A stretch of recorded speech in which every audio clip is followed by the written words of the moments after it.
For nearly 20 years, journalist Suad Mechanic has covered some of the world's most dangerous conflicts. She's gained rare access to the inner circles of groups like the Taliban, Al-Qaeda, and ISIS. In 2015, she co-wrote the blockbuster Washington Post article that unmasked ISIS killer Jihadi John as British citizen Mohammed Emwazi. Her latest book recounts some of her most dangerous reporting assignments. It's called I Was Told to Come Alone: My Journey Behind the Lines of Jihad. Suad Mechanic, welcome. Great to have you here. Thanks. I want to get to the book, but first I want to get your take on the latest news. I'm just looking at the wires right now that Syrian Democratic forces have captured several strategic neighborhoods just outside ISIL's de facto capital of Raqqa. What's the significance of that?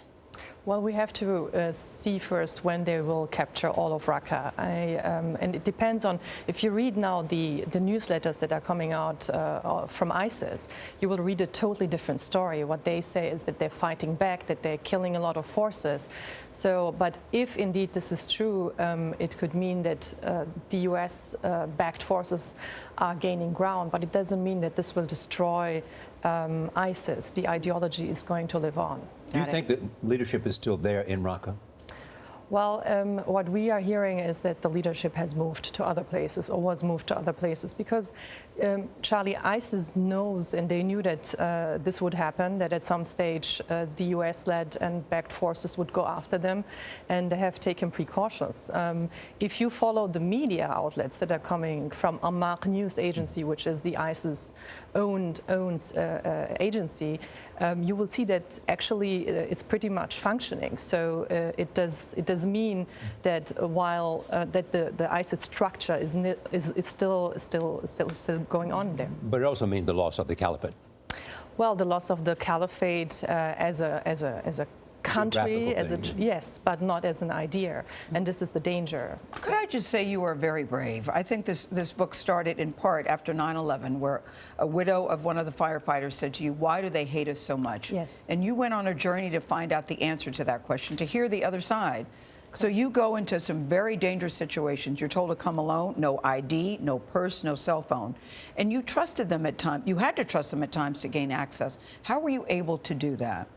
Well, it's of course it took a long time to actually gain that kind of access, but also a lot of planning. So when we come to an agreement to meet, there's of course always the danger that they would change their mind, or that maybe one of the questions I ask is not liked very much, and that they react or act in a way that will endanger me. But it's a choice I made, Gail, because I really feel that if we want to find solutions for fighting extremism or terrorism, we do have to understand what's going on in their hearts and minds. Otherwise, it's not going to work. What have you learned? What did you learn?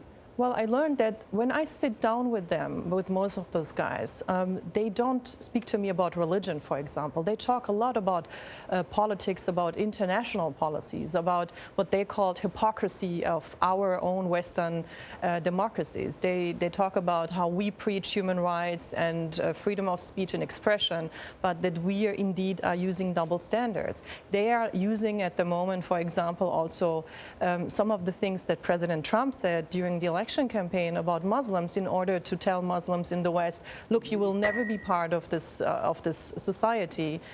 So just, come and join the caliphate. It's one thing to say that, is it not? It's another thing to be doing some of the kind of cold-blooded things that they have done in terms of Manchester or in terms of cities in Europe, as well as what. Absolutely, you're absolutely right, and it's a very difference, and you have to point that difference out. Well, it's very important for me to also point out when do we lose those people? For example, the Manchester bomber, because he grew up in the West, or Mohammed Emwazi, Jihadi John. There's a certain point where we lose them into the hands of these recruiters, and this is why I wrote the book. And in fact, you have said in the book that when you were a young Muslim woman in Germany, you might have been susceptible to a recruiter? Because there was a moment in my life, and I believe that this is very important to mention in the book. There was a moment in my life where I felt I was no longer accepted in that society.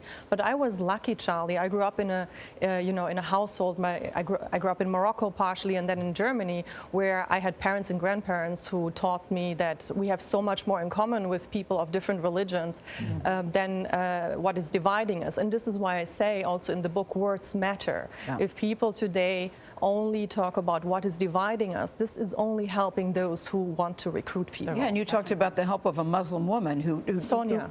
Sonia, who turned the case in France. If it wasn't for her information, that story might have not have turned out the way that it did. And those are the untold stories that are so important to tell, because without her, we would have had another attack in Paris. That's right. She stopped that one. Thank you. So very, very fascinating book. Thank you. Congratulations. Thank you so much. The book is called I Was Told to Come Alone. That title is very appropriate for that book. It comes out tomorrow.